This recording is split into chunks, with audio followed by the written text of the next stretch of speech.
શું નામ તેનું? પટેલ કાવ્યા હસમુખભાઈ. શું બનાવ બન્યો હતો આપની જોડે?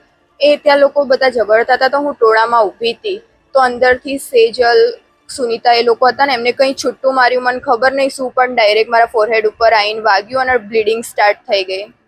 તમે શું લેવા ત્યાં ગયા હતા? એ બધા ત્યાં ઊભા હતા એટલે હું બી સાઈડમાં ઊભી હતી.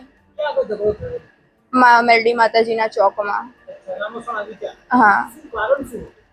એ તો મને બી એટલું ડિટેલમાં અમારા મીન્સ કે કઝિન ત્યાં રમતા હતા અને એ લોકો બોલવા માંડ્યા એમને ખોટું ખોટું એટલે ઝઘડો થયો હતો. કોણ બોલતું? આ જે ડાયા દાદા ને એ લોકોનું ઘર હ એ અને અમારા લોકો જોડે. ઓકે, શું નામ બેન તમારું? મારું નામ સોનલ પટેલ.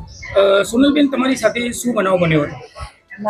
અમે રામોસણા ગામ, મારું મામાજીનું ગામ થાય ત્યાં મારા દેરાણીનું જીયારું આવ્યું એટલે અમે ત્યાં ગયા હતા. એટલે પછી મહેમાન જતા રહ્યા સાંજે. પછી અમારા જીજાજી સંદીપ કુમાર ને મલ્લિકાબેન ઘેર જવા નીકળ્યા ત્યારે ત્યાં છોકરા રમતા હતા ને એમને સીધી જમીને ગાળ દીધી કે અહીંયા કેમ ગાડી લાય એમ કરીને. પછી એ બોલાચાલી થઈ, પછી એને બંધ કરી.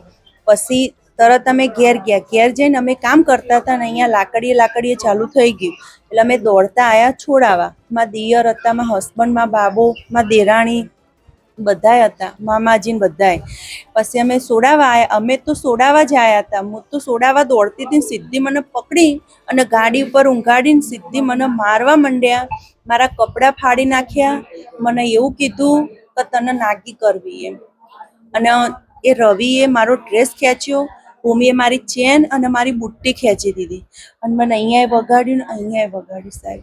અને પછી હું બધાને પકડીને અમે રૂમમાં લઈ ગયા. રૂમમાં લઈ જઈને અમે રૂમ વાંખી દીધું અને અમે અંદર હતા ને એ લોકો તો બહાર જ હતા. અને જ્યારે પોલીસ આવીને પછી અમે બહાર નીકળ્યા. ત્યાં સુધી તો અમે અંદર જ હતા કારણ કે અમને ડર હતો કે નીકળશું ને તો આ લોકો બીજા કોકને વગાડશે. 2 લોકોને તો વગાડ્યું હતું માથામાં, ટોકા આવી જાય એ લોકોને તો. પણ અમને એવો ડર હતો કે બીજા કોકને વગાડશે એટલે અમે અંદર પસી રહ્યા હતા રૂમમાં. પોલીસ આવી ત્યારે અમે બહાર નીકળ્યા. પોલીસ ફરિયાદ કરી છે તમે? હા, કરી.